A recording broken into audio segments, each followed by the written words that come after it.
Guys আমরা আরেকটা ভিডিওতে চলে আসলাম, আপনাদেরকে দেখাচ্ছি আমরা একটা উট কিনেছি, উট দিয়ে কোরবান দেবো। দেখেন কি সুন্দর একটা উট। কত টাকা নিছে উট? ক লাখ টাকা? 3 লাখ। ওয়াও, এত দাম! হ্যাঁ, এত দাম। Good. দেখেন না আপনারা কত সুন্দর দেখতে, এটা অনেক সবার সুন্দর। পছন্দ হবে। আমরা এটাকে কোরবানি দিব। কোরবানি দিব। এই দেখেন, আদর খুব করা, মায়া আদর লাগে, করা। মায়া মায়া। আসো এদিকে আসো গাইস, আমরা এখন চলে যাব, আমরা পতেঙ্গার দিকে রওনা দিব এখন। এই দেখেন একটা ঘোড়া, যাও যাও যাও, ঘোড়াতে বসো। এটা সুন্দর একটা ঘোড়া। পানসি ঘোড়া।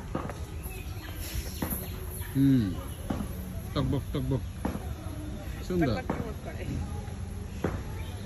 এভাবে এভাবে করতে করতে করতে করতে উঠতে উঠতে উঠতে উঠতে আসবে। তো গাইস আমরা একদম মানে সামনে গেটের সামনে চলে আসছি। আমরা এখন পতেঙ্গার উদ্দেশ্যে রওনা দিব। আমাদের জন্য দোয়া করবেন এবং আমাদের সাথেই থাকুন। ধন্যবাদ।